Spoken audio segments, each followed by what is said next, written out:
Vous écoutez L'ambition au féminin, épisode 178, et aujourd'hui on se pose la question, est-ce que l'âge d'or du contenu organique est terminé? Mon nom est Tatiana Saint-Louis et j'anime L'ambition au féminin, un podcast pour toutes les femmes pleines de vision, de talent et de drive qui désirent redéfinir le succès selon leurs termes et leurs conditions. Chaque semaine, j'explore seule ou en présence d'invités les thèmes entourant la réussite professionnelle et personnelle. Mindset, productivité, leadership, branding personnel, c'est le rendez-vous pour réfléchir à la façon dont tu veux vivre ton plein potentiel et laisser ton empreinte dans le monde.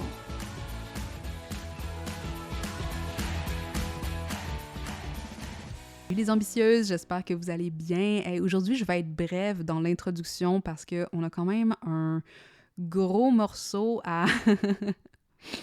à entendre. Je vous ai livré une masterclass sur Instagram dans le cadre de la promotion de ma nouvelle masterclass Vue, reconnue, rémunérée et respectée. Et il y a beaucoup de stock. C'est quelque chose que je pense qui est important à prendre en considération, surtout si le contenu organique fait partie de vos stratégies. Et si, comme moi, vous avez remarqué des changements au niveau du comportement de votre audience ou de votre propre comportement autour des réseaux sociaux ou autour de vos stratégies de contenu, je pense que c'est important de se poser des questions, de prendre des moments de pause pour vraiment se dire, est-ce que ça fait encore partie de mes objectifs? Est-ce que c'est encore quelque chose qui vaut la peine d'être intégré dans mon mix marketing? Comment réfléchir à cette question? Et c'est des choses que je veux vous inviter à faire avec ce live qui est devenu, je savais pas combien de temps ça allait durer, mais honnêtement, quand je vois la structure puis de tout ce qu'on a parlé, c'est vraiment une mini masterclass que je vous ai livrée ici et qui fait vraiment un bon pont avec ce qu'on va voir dans ma masterclass Vue, reconnue, rémunérée et respectée. Si c'est pas déjà fait, allez vous inscrire, mtamarc.com/VRRR, et comme d'habitude, je suis toujours curieuse d'entendre vos réflexions sur les épisodes que je vous partage, sur ce qu'on discute ensemble, parce que c'est ensemble qu'on est capable de créer beaucoup plus d'intelligence collective autour de ces sujets qui nous tiennent à cœur et qui font partie de notre quotidien. Alors, sans plus attendre, je vous laisse avec ce live. Hello, hello, Instagram, j'espère que vous allez bien. J'avais envie de vous faire un petit live pour vous parler d'un sujet qui me trotte beaucoup dans la tête depuis plusieurs mois maintenant. Dans les derniers mois, je me questionne beaucoup sur la place de mon contenu dans mes stratégies de visibilité. Puis je me questionne pas juste sur la place de mon contenu, mais ça a un peu été comme une crise existentielle professionnelle, même dans les derniers mois, parce que j'ai fait carrière, moi, dans le marketing de contenu ou le marketing organique, le marketing inbound. Et pendant plusieurs années, depuis environ 2014, je dirais, 2015, j'ai vraiment été une grande défenseresse de l'utilisation des réseaux sociaux pour établir sa notoriété, sa crédibilité, pour se faire voir, connaître, reconnaître grâce au web de façon purement organique, dans le sens que on n'a pas besoin d'utiliser la publicité, on n'a pas besoin non plus d'avoir des stratégies super compliquées, d'utiliser les plateformes qui sont à notre disposition pour attirer notre communauté, pour gagner notre vie, pour créer des entreprises qui sont profitables. Donc, je voulais vous partager mes réflexions sur sur tout ce que j'ai pris en considération dans les derniers mois, et aussi comment est-ce que moi je veux me positionner par rapport à tout ça, et comment je vais encourager aussi mes clients à se positionner par rapport à leur stratégie de contenu organique, parce que la question qui se pose, c'est est-ce que dans notre contexte actuel, avec ce qu'on remarque au niveau justement des algorithmes, au niveau de l'augmentation des créateurs en ligne, au niveau de la compétition qui se fait de plus en plus féroce, au niveau genre de l'intelligence artificielle qui vient ajouter justement une facilité mais aussi un grand volume au niveau de contenu qui est créé. Qu'est-ce qu'on fait avec ça dans ce contexte-là quand justement on se basait sur des stratégies de contenu organique pour se faire voir, pour établir des liens avec notre audience? Donc, je veux partager mes réflexions là-dessus, mais avant, je veux aussi m'assurer que vous sachiez que je donne une nouvelle masterclass gratuite la semaine prochaine qui s'appelle « Vu, reconnu, rémunéré et respecté ». Et dans cette masterclass, mon objectif, c'est de parler des 5 atouts d'une stratégie de visibilité en béton armé à toute épreuve qui va justement s'adapter à ces changements-là qui ont lieu au niveau de l'environnement marketing. Et c'est une nouvelle masterclass parce que je voulais justement incorporer ces réflexions-là au sein genre de ce que je vais établir, je vais vous montrer. Et le but ici, c'est vraiment de créer des stratégies, de voir comment est-ce qu'on peut utiliser les outils du web, comment est-ce qu'on peut continuer à se démarquer pour justement se protéger davantage de la compétition, se protéger de l'éparpillement, hein, qui est quelque chose de réel, là, la fatigue du créateur, la fatigue de la création de contenu, et aussi des désalignements, parce que ce qui arrive aussi quand on fatigue ou quand on est de plus en plus sollicité, c'est que on se désaligne au niveau de l'audience qu'on veut aller chercher, on se désaligne au niveau des revenus, de comment genre notre modèle d'affaires fonctionne, de l'impact qu'on veut générer, et là, ben, ça crée beaucoup d'interférences dans notre milieu, dans notre vie, dans notre entreprise. Donc, vous pouvez vous inscrire via le lien en bio, c'est mtamarque.com/VRRR pour vu, reconnu, rémunéré et respecté. C'est gratuit, puis ça a lieu la semaine prochaine. Alright. Donc, comme vous savez, d'habitude, quand je fais ce genre de live, j'aime me préparer avec des notes. Donc, j'ai mes notes pas loin d'ici pour m'assurer que je vais couvrir les points que je voulais couvrir avec vous aujourd'hui. Donc, est-ce que l'âge d'or du contenu organique est terminé? Est-ce qu'on a enfin fini de voir cet Eldorado qu'on a vu pendant de nombreuses années et qui faisait que on pouvait partir de zéro et devenir un héros en quelques mois, en quelques années et créer des entreprises qui sont lucratives, qui sont profitables avec justement genre des outils gratuits comme Instagram, comme Facebook et avec notre jus de cerveau à quelque part? Bon, premièrement, je veux dire une chose. Quand j'ai lancé mon entreprise en 2016, je me rappelle, j'étais dans des... j'écrivais des articles pour une plateforme de blogging et puis un des articles que je m'étais mis à écrire, c'était... une des questions, c'était « Est-ce que le blog est mort? » Hein, parce que j'ai toujours écrit sur le marketing, j'ai toujours écrit sur ces tendances-là du web. Et même en 2016, on avait cette conversation à savoir, tu sais, est-ce que l'âge d'or du blog est terminé? Tu sais, puis ce que je trouve intéressant, c'est de se rappeler que là, bon, 8 ans plus tard, on a des conversations semblables où on se dit, tu sais, justement, on avait ces outils-là qui fonctionnaient quand même très bien pour se démarquer, puis là, genre, ben, il y a des choses qui changent, il y a un environnement changeant. Est-ce que ça veut dire que cette tactique-là, que cette plateforme-là, que cette façon de créer du contenu-là est devenue désuète? Naturellement, en 2016, si vous pensez genre 2016 versus aujourd'hui, il y a eu une période où la création d'un blog pouvait générer énormément de vues, énormément rapidement, parce que justement, on était dans un contexte où il n'y avait pas de saturation. Hein, où il y avait tellement peu de compétition qu'on avait juste besoin d'être présent, on avait juste besoin d'avoir un blog, on avait juste besoin d'avoir une liste courriel et de faire quelque chose, envoyer un courriel, genre publier une fois par semaine ou peu importe, pour que ça se traduise en résultats, en argent, en visibilité, en croissance de notre liste. OK? Donc, si on prend ça comme exemple, hein, puis que là, genre, rendu en 2016, moi, j'ai parti mon blog en 2016, donc sachant que on était déjà en train de dire que le blog était mort, j'ai quand même utilisé cette plateforme-là et ça m'a beaucoup servi. Ça m'a servi tout au long de ma carrière entrepreneuriale, mais ce que je trouve intéressant, c'est que de plus en plus en ce moment, ben là, on parle du revival ou de la réutilisation du blog dans nos stratégies. Je vous donne ça comme exemple parce que c'est juste pour dire que ces conversations existent dans les milieux du web, dans les milieux du marketing, quand on réévalue justement les stratégies, quand on sent qu'il y a des changements au niveau de la consommation. Donc, si notre définition, c'est que l'âge d'or de quelque chose, c'est un moment où il y a très peu de compétition, où on peut faire un minimum d'efforts pour un maximum de résultats.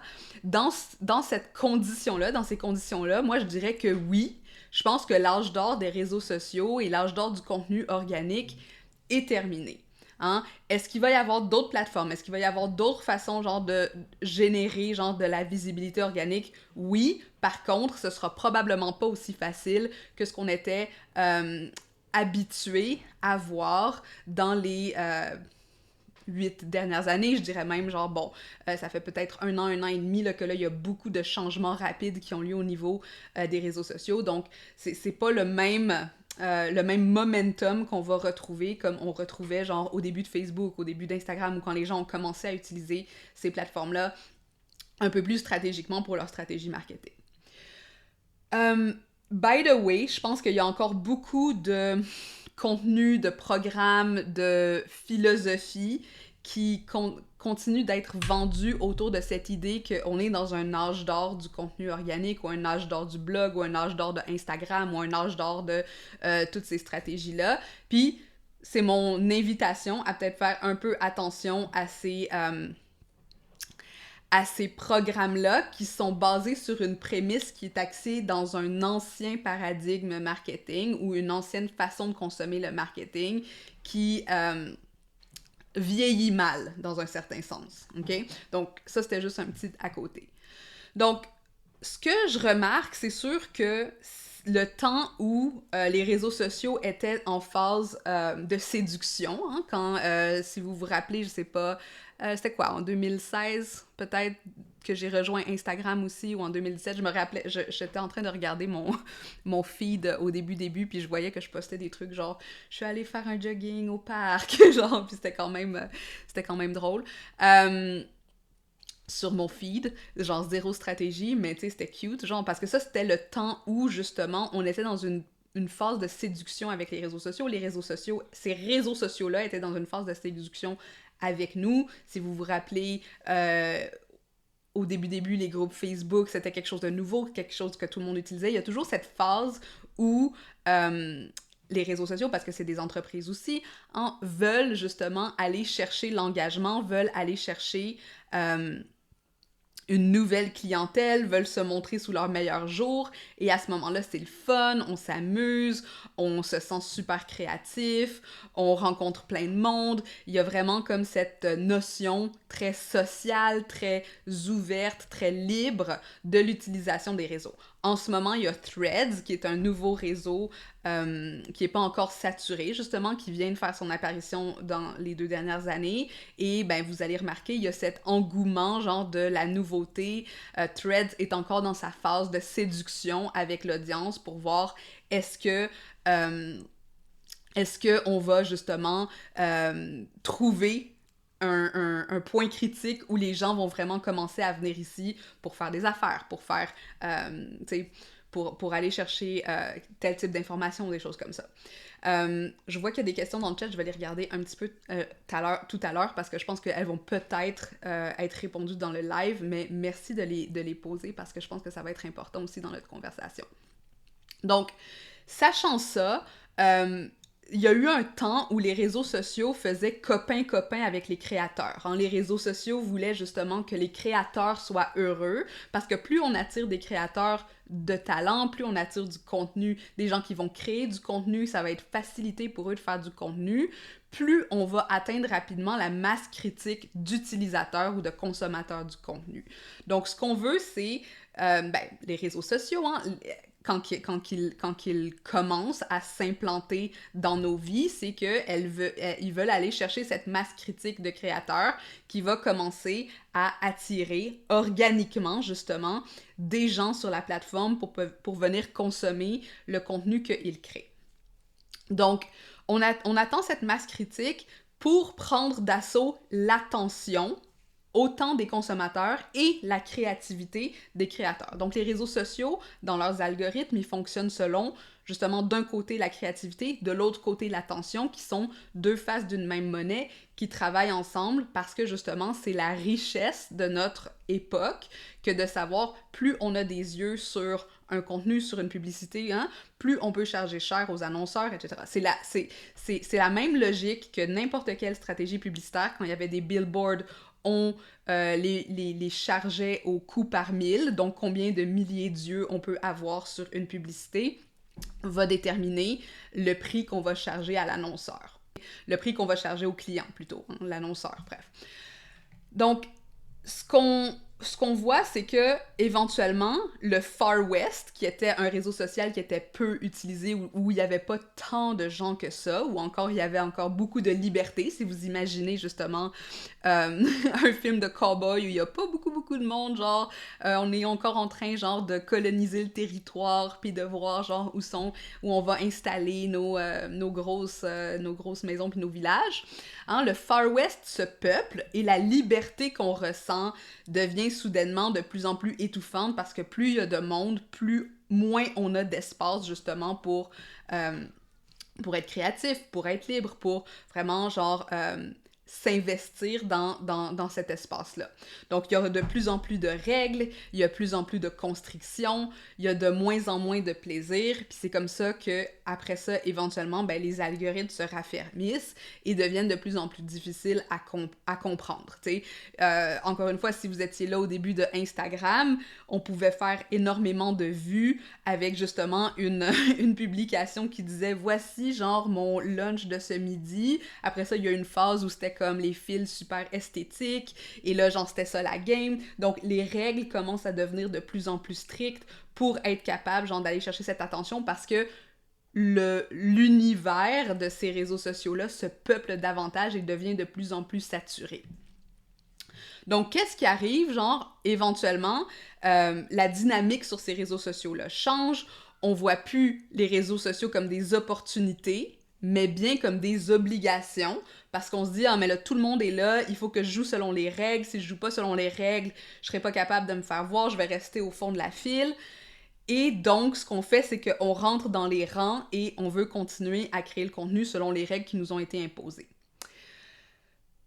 Et ça, dans mon optique et dans ce que j'observe, c'est une façon à quelque part, genre, où on se fait coloniser mentalement, spirituellement, notre attention est soudainement prise d'assaut, prise en charge, et notre créativité aussi, parce que de ce côté-là, après ça, ben on se dit « Ah, mais j'ai pas le choix, il faut que je sois sur Instagram, il faut que je sois sur Facebook, il faut que je sois sur ci, il faut que je sois sur ça, parce que si je ne suis pas dessus, ma business va souffrir, je serai pas capable, genre, d'avoir du trafic, blablabla, blablabla. » Donc, les réseaux sociaux, dans leur phase de séduction, ont bien fait leur job de se rendre indispensables à nos yeux, et ensuite de petit à petit augmenter les règles d'interaction dans lesquelles, soudainement, la liberté qu'on avait, où on était un peu les maîtres de ce qu'on créait dans cet espace, devient, genre, on renverse la dynamique de pouvoir, et là, c'est les réseaux sociaux qui nous dictent comment on doit créer, de quelle façon on doit écrire, comment on doit, genre, s'exprimer, à quel moment il faut publier, parce qu'on a l'impression qu'on est pris en otage par ça pour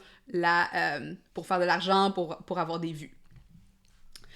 Ceci dit, hein, lorsque la pression, puis là, moi, j'ai écrit dans mes notes « l'oppression est trop grande », ce qui arrive aussi, c'est que, ben, hein, dans ces dynamiques de pouvoir, il y a dissidence, il y a révolte. Les gens qui sont des créateurs réalisent qu'ils sont exploités, et à travers cette exploitation, ben, ils se disent « Ben là, il faut que je trouve une autre façon de capitaliser sur ma créativité, parce que c'est pas vrai que je vais laisser Zuckerberg puis toutes genre ces grosses entreprises-là coloniser mon esprit. » Bon, c'est pas tout le monde, il y en a qui préfèrent jouer la game, il y en a qui préfèrent dire comme « Moi, je vais être au top du peloton, puis je vais essayer de jouer la game avec les meilleures règles du monde, puis éventuellement, genre, je vais être capable de les changer. » Mais pour beaucoup, ça va créer ce sentiment de révolte ou ce sentiment de genre « J'ai plus ma place ici, j'ai plus de plaisir ici, je me sens plus libre sur mes réseaux. » Et ça, c'est quelque chose que moi, personnellement, j'ai ressenti, étant quelqu'un qui a investi beaucoup de sa vie, de son temps, de son énergie dans la création de contenu organique, et je sais que c'est pas quelque chose dont je suis la seule à vivre. Il y a beaucoup de créateurs qui ont commencé à parler ouvertement, genre, des abus qu'il y a sur YouTube, de savoir à quel point, genre, les algorithmes sont vraiment pas derrière les créateurs pour les supporter si, par exemple, ils doivent prendre une pause, s'ils ont des problèmes de santé mentale, tu sais, c'est comme, ou tu sais, ils ont besoin de repos parce que, justement, plus on crée du contenu, plus on devient dépendant, genre, de cette visibilité-là, et plus on est incapable, après ça, de se retirer des réseaux ou de prendre des pauses parce que l'algorithme va nous pénaliser. Et donc, on rentre dans cette espèce de relation de pouvoir avec l'algorithme, et ça crée énormément de pression sur soi qui va éventuellement créer des révoltes. Donc, ce qui se passe en ce moment, puis qu'on remarque de plus en plus, puis vous avez dû le remarquer, surtout après la pandémie, maintenant qu'on n'a plus besoin de rester devant nos écrans 5 jours sur 7, les gens vont tenter de sortir des réseaux, hein, ou ils vont trouver des façons de les utiliser plus intelligemment, de créer davantage de limites autour de leur utilisation de ces réseaux-là. Donc, il y a de plus en plus de réflexions, vous allez le voir à travers les messages que vous voyez passer, sûrement, surtout si vous êtes dans les environnements de l'entrepreneuriat web et des choses comme ça, autour de l'éthique marketing, autour de notre hygiène de consommation, autour de comment protéger notre attention, notre focus, notre créativité. Si vous avez déjà lu des livres ou entendu parler de la notion de deep work, de la grande déconnexion, tu sais, des choses comme ça, c'est des concepts qui sont très vivants en ce moment parce que justement, on remarque de plus en plus non seulement la nature exploitative des réseaux, mais aussi à quel point ça a un effet réel sur notre santé, ça a un effet réel sur notre expérience du monde et sur notre santé mentale notamment. Donc, pour en revenir au contenu organique, tu sais, ça fait des années qu'on le répète, puis c'est pas quelque chose de nouveau, hein, une stratégie basée seulement sur un mode d'acquisition, que ce soit le contenu organique, que ce soit la publicité, que ce soit le networking, que ce soit les références bouche à oreille, quand on se base seulement une stratégie sur un canal d'acquisition, on fragilise la stratégie. C'est un peu la même notion que dans un portefeuille d'investissement financier. Si vous avez juste une source de revenus, si par exemple, vous avez seulement votre travail, vous n'avez pas d'investissement, vous n'avez pas de fonds d'urgence ou des choses comme ça, puis que vous perdez votre travail ou que vous ne pouvez plus travailler pendant un certain temps, votre santé financière est en danger. Mais c'est la même chose dans des stratégies marketing, dans des stratégies de visibilité, c'est que si on se base uniquement sur une source d'acquisition et que cette source commence à se tarir, ben là, on est dans la merde un petit peu, parce que là, genre, on n'a pas développé les autres canaux d'acquisition qui nous permettraient, genre, de stabiliser les fluctuations.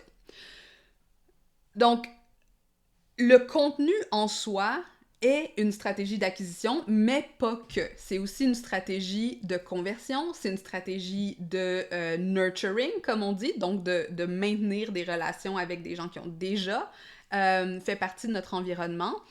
Et dans cette optique-là, le contenu a encore sa place, mais, tu sais, plus que jamais, on ne devrait pas nécessairement se baser sur la game des algorithmes, mais plutôt renforcer les intentions de cette stratégie, puis de comprendre comment, de sophistiquer à quelque part notre stratégie marketing globale pour renforcer l'intention du message, sans quoi, ben, on va risquer de devenir viral, parce qu'on rejoue tellement bien la game des réseaux sociaux, qu'on va devenir viral avec un contenu qui ne va pas convertir, qui ne va pas nous positionner d'une façon intentionnelle. Puis là, genre, j'imagine que vous avez vu là en ce moment, peut-être, hein, le contenu viral de la femme qui fait « Hook-toi ».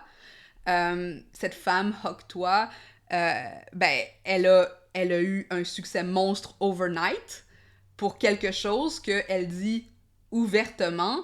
Je veux pas être connue pour ça. Je veux pas nécessairement que la postérité me connaisse uniquement pour cette joke que j'ai fait sur une vidéo un jour alors que je sortais d'un bar. Donc, focusser sur la viralité avec notre contenu ou focusser sur la viralité même avec notre stratégie d'acquisition, c'est pas toujours une bonne solution. En fait, c'est rarement la bonne solution si c'est pas fait d'une façon intentionnelle avec justement un objectif de diversification. Donc, au lieu de chercher le hack pour avoir plus d'yeux sur notre contenu, on devrait focusser sur une plus grande conversion des yeux qu'on a déjà. Puis ça a toujours été le cœur de mes stratégies au niveau du contenu organique, c'est de dire, oui, on va aller chercher des gens, mais il faut qu'on cherche les bonnes personnes parce qu'une fois qu'ils sont dans notre environnement, ce qu'on veut, c'est les maintenir le temps possible engagés afin que le temps et l'énergie qu'on a mis à acquérir ces personnes-là ou à les imbriquer dans notre écosystème de visibilité, de contenu, de marketing, après ça, ça puisse perdurer dans le temps le plus longtemps possible.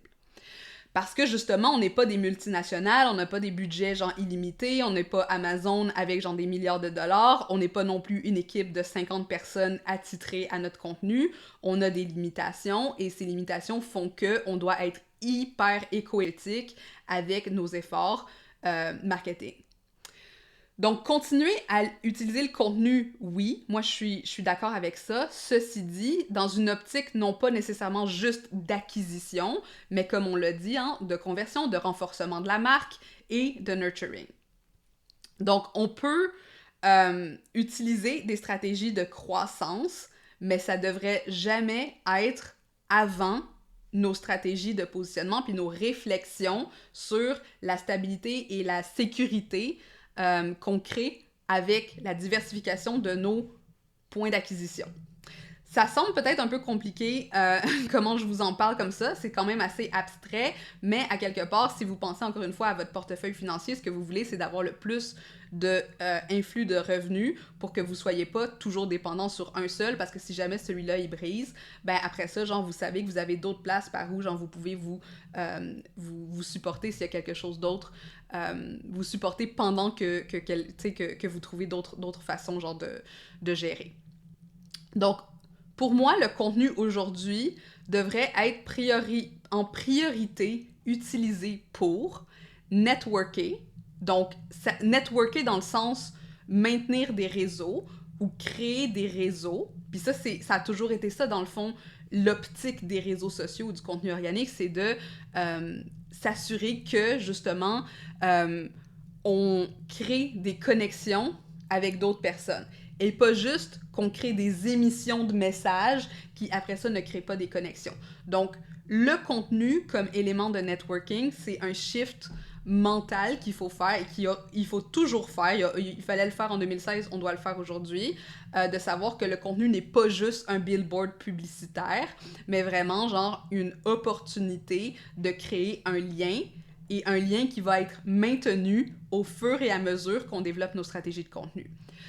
Deuxième focus d'utilisation du contenu, c'est pour renforcer les messages. Là, à ce moment-là, oui, on peut prendre comme métaphore les billboards sur l'autoroute, parce que si on y pense, hein, le billboard, si on le voit plusieurs fois, on est comme, OK, dans une sortie ou dans 5 sorties, il y a tel restaurant. Dans 3 sorties, il y a tel restaurant. Dans une sortie, il y a tel restaurant. OK, t'as manqué le restaurant, là, c'est le prochain, il est dans 10 sorties. T'sais? Puis comme ça, on renforce le message et on renforce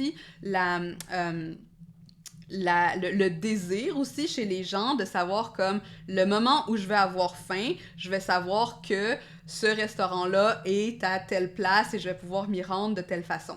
OK? Donc, le contenu est là pour créer ces renforcements, aussi ces rappels, mais aussi offrir des portes d'entrée à nos clients, hein, pour dire comme je suis présente de façon organique pour te rappeler, genre voici une porte d'entrée, voici une porte d'entrée, voici une porte d'entrée, une porte d'entrée pour telle chose, une porte d'entrée pour telle chose, pour s'assurer que la personne après ça soit capable de localiser les bons lieux. Moi, dans mon optique, ça j'appelle ça créer de la notoriété, hein, c'est un des objectifs beaucoup plus fort, selon moi, que la visibilité, parce que la notoriété, après ça, elle s'imprime à l'intérieur, genre, des messages qu'on reçoit, et on se dit, ben, Tatiana, c'est la personne qui fait ceci.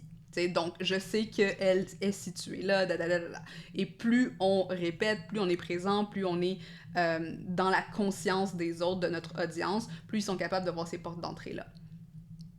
Donc, un mot sur la pub maintenant, parce que je pense que c'est important qu'on parle de la différence entre, ou de où on en est maintenant aujourd'hui avec les stratégies de contenu versus les stratégies payantes.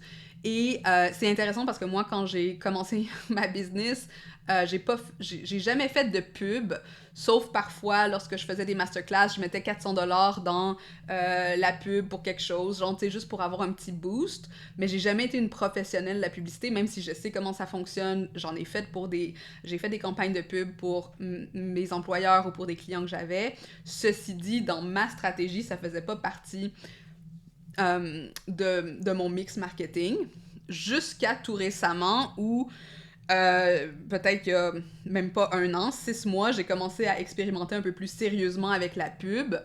Et l'affaire que on doit comprendre avec la pub, c'est que on dit souvent que le contenu organique, c'est lent et c'est gratuit, mais c'est faux. Le contenu organique, on le paye dans notre temps, dans notre énergie.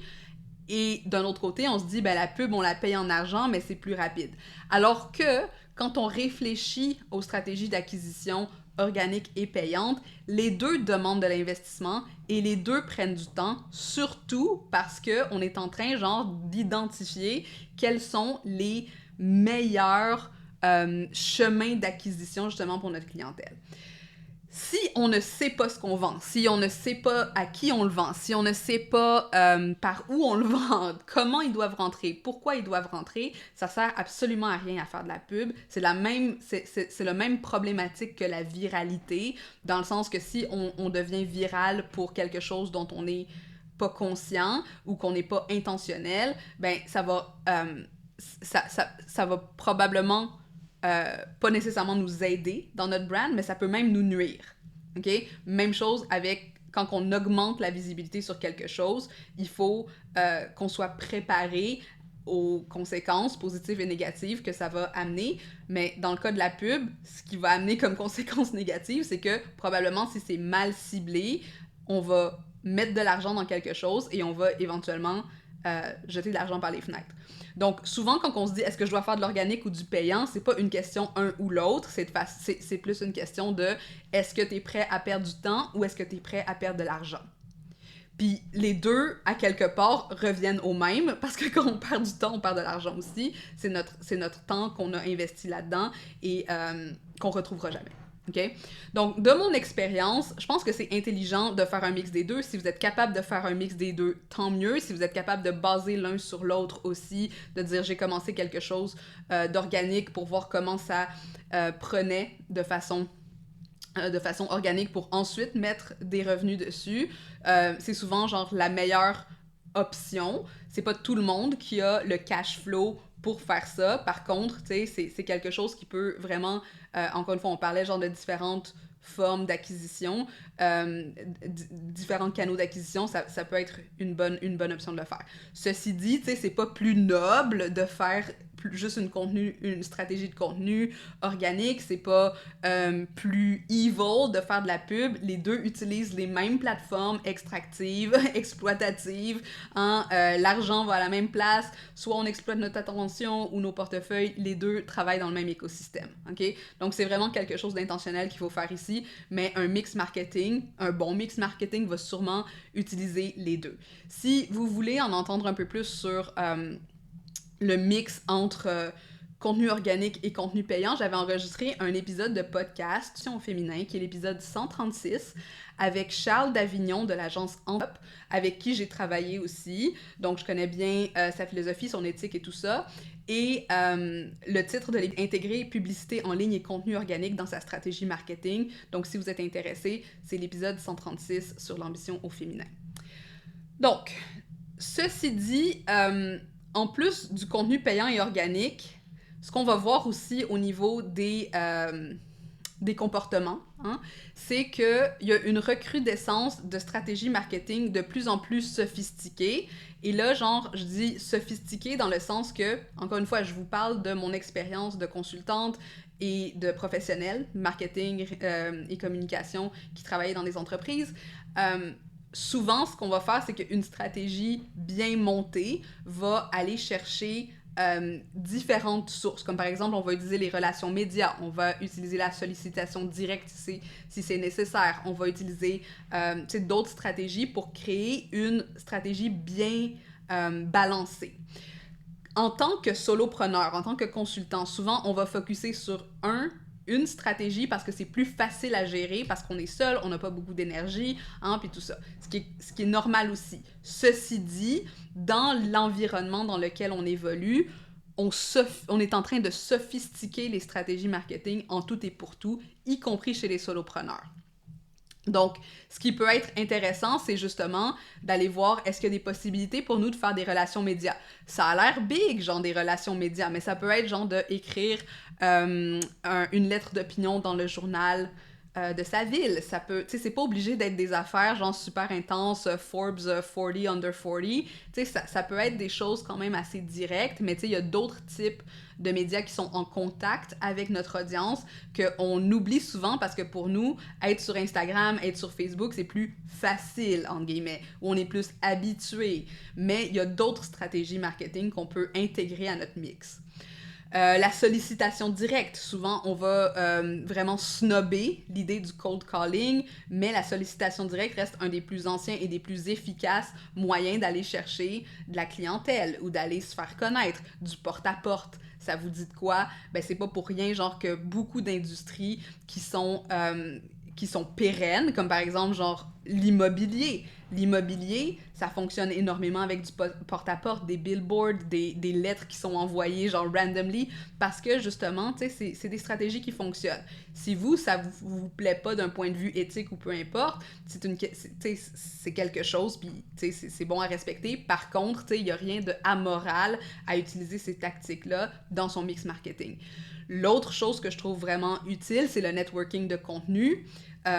Pour moi, le blog, mon podcast sont des façons pour moi de faire du networking de contenu, qui est un terme que j'ai inventé. Je crois que c'est l'épisode 86 dans mon podcast qui parle de ça, mais vous allez sûrement pouvoir le trouver facilement sur Google si vous tapez networking de contenu et aime ta marque.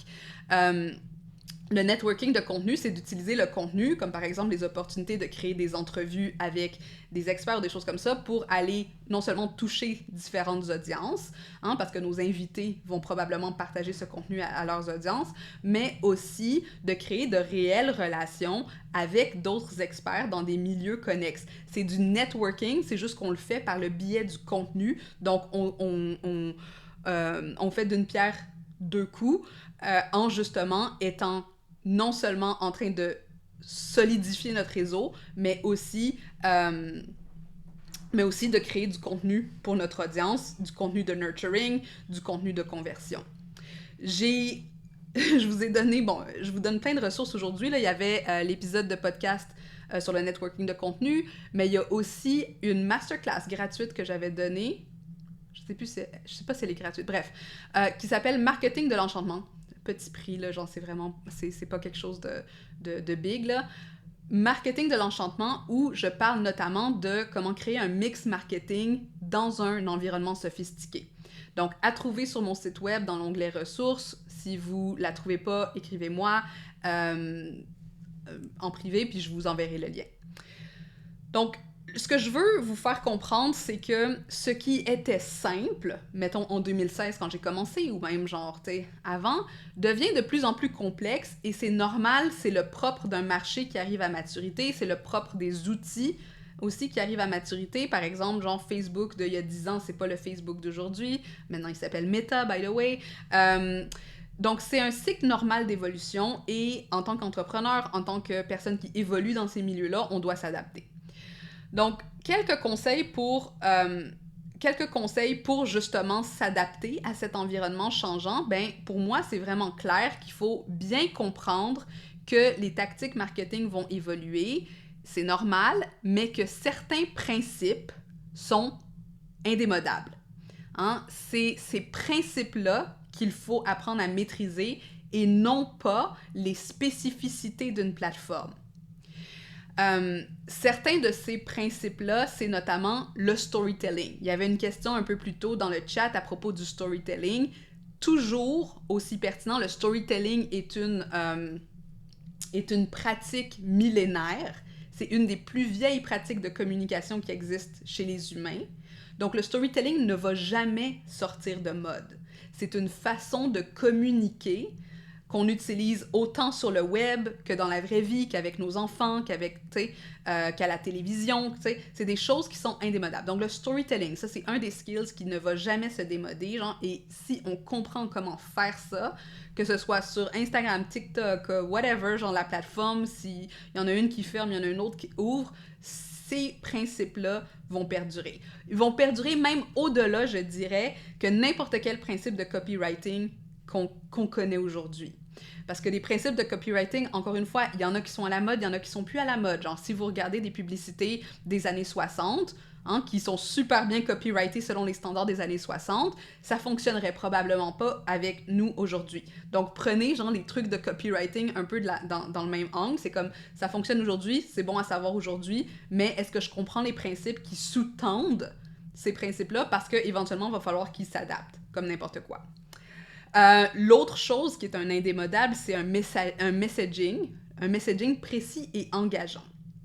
Encore une fois, qu'est-ce que ça veut dire? Ça, c'est des choses qu'on doit développer justement avec une psychologie de notre audience, de notre clientèle, de vraiment être capable de se mettre à leur place pour comprendre quels mots j'utilise, quel levier je vais utiliser dans mes communications pour être capable d'être à la fois précise, mais aussi d'amener les gens à l'action, de les engager dans l'action. Ça, c'est un skill d'influence. On a l'impression que le messaging, c'est un skill de copywriting, mais c'est un skill d'influence. Copywriting, c'est genre un métier d'influence anyway, mais ça, c'est une autre question. Donc, travailler sur le messaging, travailler sur la précision et l'engagement de ça, c'est quelque chose d'indémodable. Création d'offres irrésistibles. Ça a l'air évident, mais de savoir comment justement créer rapidement, fluidement, des offres qui vont avoir une réelle valeur pour les gens qui nous entourent. Être capable de saisir les opportunités, indémodable.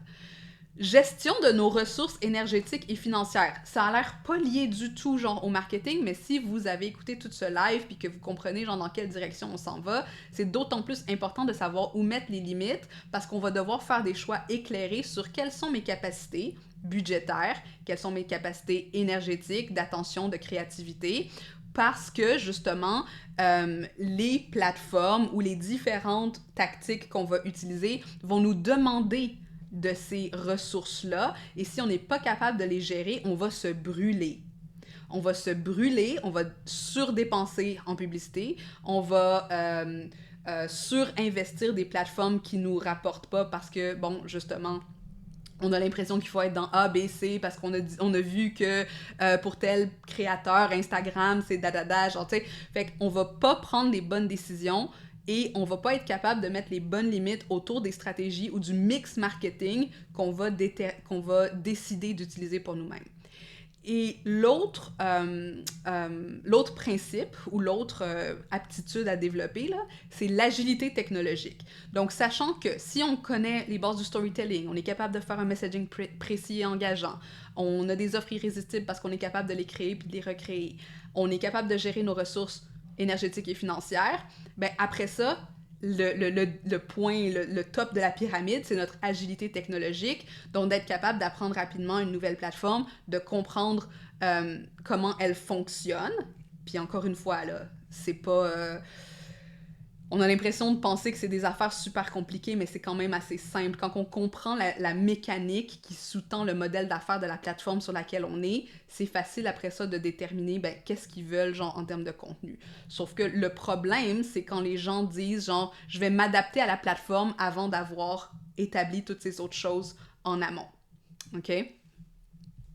Donc, rendre nos offres et notre expertise visible. La visibilité, ça reste essentiel, mais il faut s'assurer plus que jamais de ne pas manquer notre chance de faire bonne impression. Parce que jadis, quand on était dans le Far West, comme j'expliquais au début de cette vidéo, tu sais, c'était facile de nous trouver, là, parce qu'il n'y avait pas beaucoup de monde, il n'y avait pas beaucoup de compétition, il y avait moins de volume de compétition. Mais là, maintenant qu'il y a énormément de volume, tu sais, ça va super vite, l'autoroute va super vite, et donc, si on capte pas l'attention et on capte pas l'impression qu'on est capable de générer dès le départ, et de laisser une empreinte positive, de laisser une trace positive à ceux qui nous voient, on va avoir de la difficulté. Après ça, on va s'épuiser énormément à créer du contenu parce que on est dans un marché saturé et hyper compétitif. Donc, si jamais vous avez des questions, laissez-les ici. Je pense qu'il y a quand même beaucoup de stock. Vous allez peut-être vouloir le réécouter, prendre des notes. N'oubliez pas de vous inscrire à ma masterclass Vue, reconnue, rémunérée et respectée. On va parler plus en détail des 5 atouts d'une stratégie de visibilité à toute épreuve. C'est gratuit, mtamarque.com/VRRR. Et je vais rester encore un petit peu si vous avez des questions. Sinon, je vous souhaite vraiment bonne chance dans ce marché vraiment quand même assez... je dirais, j'ai pas envie de dire comme agressif, mais c'est sûr qu'avec le volume là, qu'on rencontre aujourd'hui, tu sais, beaucoup d'entre nous, on se sent un peu bousculé par les changements. Puis comme je vous disais aussi au début, moi, en tant que professionnelle dans ce domaine-là, tu sais, je crois encore en la valeur du contenu organique. Par contre, c'est sûr que il faut réfléchir à de quelle façon on va l'utiliser stratégiquement dans nos stratégies multiplateformes, dans nos stratégies avec différentes portes d'acquisition. All right! OK, je pense qu'il y avait une question un peu plus haut. Je vais juste regarder. Quel rôle joue le storytelling dans la maximisation de l'efficacité du contenu organique? OK, je pense que j'ai parlé un petit peu de ça dans ce qu'on a discuté par rapport aux conditions, là, aux principes indémodables. Le storytelling, justement, joue à un niveau supraconscient auprès des gens. Souvent, ce qui se passe, c'est que notre cognition, elle est saturée, justement, par la surinformation. J'ai vu récemment qu'on avait entre 4000 et 10 000 impressions de publicité par jour. Et donc, notre cerveau doit faire le tri là-dedans. Le storytelling nous permet de adresser une partie qui est peut-être moins impliquée cognitivement dans le tri de l'information et beaucoup plus émotionnellement, à savoir, est-ce que je vibre avec cette histoire? Est-ce que ça me rappelle à moi? Donc, il y a quelque chose de plus relaxant dans l'idée de consommer du contenu storytelling. Ceci dit, il faut que ça ait un sens, il faut que ça ait une intention, il faut que ce soit utile. Donc, il y a comme une balance à faire de ce côté-là. OK, autre question. Est-ce que tu aurais un contenu, livre, blog sur l'influence pour développer le skill influence? J'ai l'impression que toute mon œuvre est sur l'influence parce que tout ce que je fais...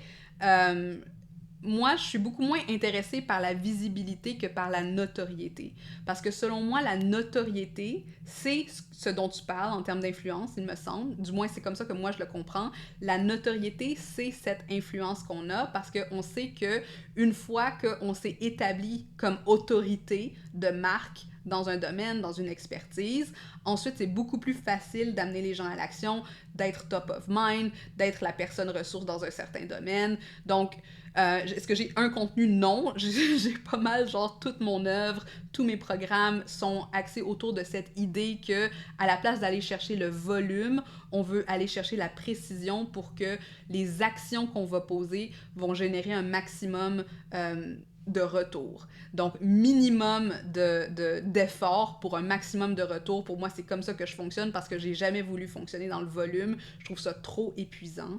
Et donc, c'est pour ça que je le focus de cette façon-là. Oui, c'est ça, et la capacité de trouver les bons mots. Oui, la capacité de trouver les bons mots, ça aussi, c'est quelque chose qu'on travaille dans mes programmes.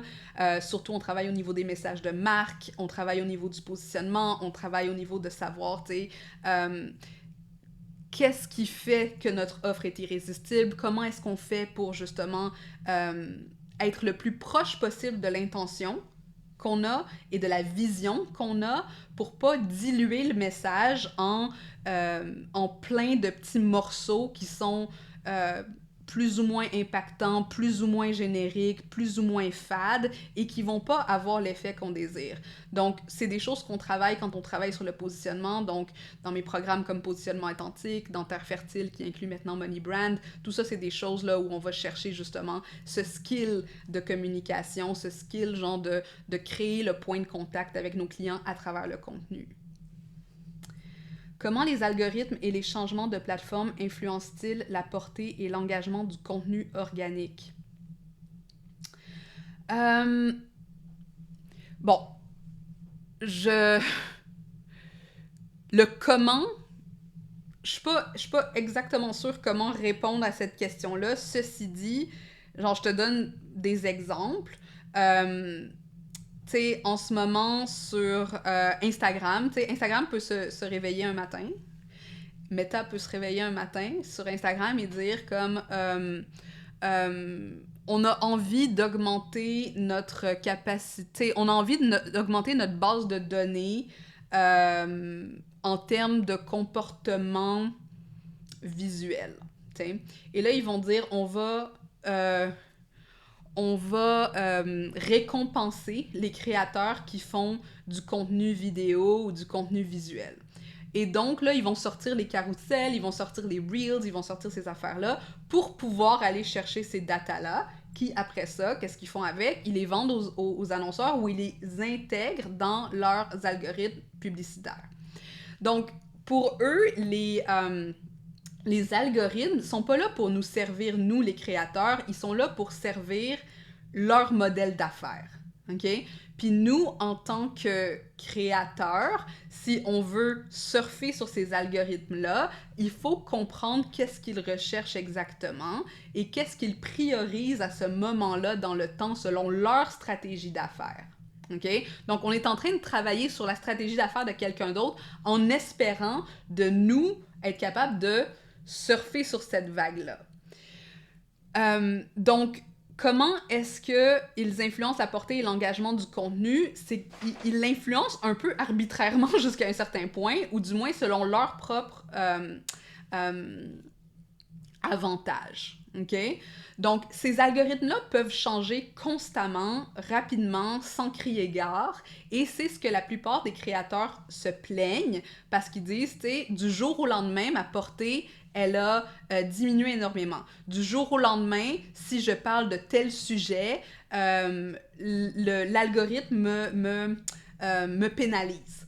Et c'est pas nécessairement parce que le contenu est pas bon, c'est simplement parce que le contenu n'est pas en accordance avec les objectifs politiques, économiques, stratégiques de la plateforme sur laquelle on est. OK? Puis ça, il faut juste le comprendre. On peut rien vraiment faire comme ça parce que quand on est sur les réseaux sociaux, on emprunte ces technologies-là et on espère, genre, en récolter des miettes qui vont nous servir à nous. Moi, avec 2000 abonnés, je suis capable de faire beaucoup, de vivre très bien. T'sais. J'ai pas nécessairement besoin d'avoir 1 million d'abonnés. Fait que pour moi, genre, surfer les vagues, surfer les trends, c'est pas nécessairement mon objectif parce que moi, mon objectif, c'est de faire une business, c'est d'impacter les gens, c'est de faire... j'ai un certain modèle d'affaires, puis mon modèle d'affaires fonctionne selon une certaine façon. Fait que c'est ça aussi de réfléchir comme si j'emprunte ces plates-bandes qui fonctionnent selon un modèle d'affaires spécifique, ben, quel est mon modèle d'affaires qui peut utiliser cette façon de fonctionner pour ensuite que moi j'en tire avantage. T'sais? Fait que ne pas jouer la game de leur modèle d'affaires, mais plutôt jouer la game de nos modèles d'affaires, puis de voir, tu sais, on est un peu dans cette espèce de lutte d'intention ou de lutte concurrentielle sur quel sera l'avantage de chacun. Ceci dit, il faut savoir que les plateformes ne peuvent pas exister si elles n'ont pas de créateurs. Donc, on a un certain pouvoir aussi. Mais encore une fois, il faut savoir, tu sais, comment est-ce qu'on investit ces plateformes et quelle place ils ont dans notre écosystème entrepreneurial, notre écosystème business. Est-ce que ça répond aux questions? Est-ce que ça fait du sens, ce que je viens de dire? Merci pour les questions, c'est quand même, c'est vraiment des bonnes questions. Good. Alright. Oubliez pas, inscrivez-vous à la masterclass. On va parler de plein de choses vraiment intéressantes. Et ouais, genre c'est un sujet qui me fascine en ce moment parce que justement, tu sais, on est dans un shift. Il y a une grande réflexion, il y a un grand burn-out collectif, je pense, qui est associé à notre utilisation des technologies, mais ça c'est pour un autre sujet. Et je pense qu'il faut réfléchir à comment les utiliser de façon responsable, de façon stratégique, surtout parce que en tant que créateur, notre énergie créatrice, c'est une énergie extrêmement puissante et il faut savoir l'investir aux bons endroits, de la bonne façon et protéger aussi ces ressources-là. Alright tout le monde, merci d'avoir été là, puis on se parle bientôt. Ciao! Hey, t'es encore là? Ça veut dire que l'épisode t'a plu, c'est vraiment cool ça. Est-ce que je peux te demander quelque chose maintenant? Aide d'autres femmes comme toi à découvrir le podcast en déposant des étoiles d'appréciation pour l'ambition au féminin. Sur Apple Podcast, c'est facile, défile tout en bas de la page de l'émission où tu vois les avis et tape sur le 5 étoiles pour faire exploser mon cœur de joie. Sur Spotify, c'est encore plus simple. Navigue sur la page du balado et tape l'icône en étoile en bas de la description. Merci d'avance, je t'apprécie beaucoup.